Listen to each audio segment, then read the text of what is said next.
Hi everyone, I'm Tom Skothos. I'm the chair of the body repair division of the MTA. Today we're here talking about how the MTA are helping the industry move forward.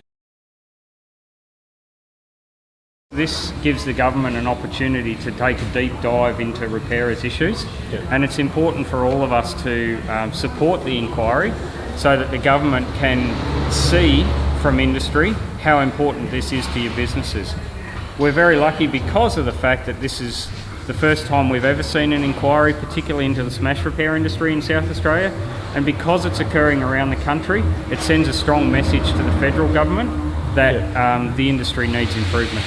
Just to give you an idea, the Western Australia government had an inquiry done on the same thing and they only got 12 submissions. Here in SA we got over 50.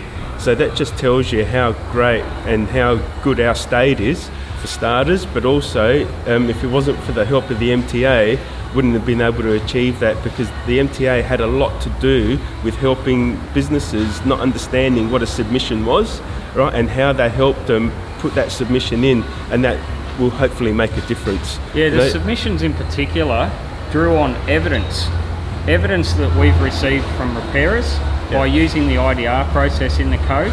So it just goes to show how important the code has been. This is probably the first inquiry that we've seen in history since 1996 where it's actually evidence-based. And so a submission is made up of evidence which repairers have provided, which we've presented to government to demonstrate that this is not right. Some of the things we're looking at are use of funny time and funny money, which we're trying to abolish.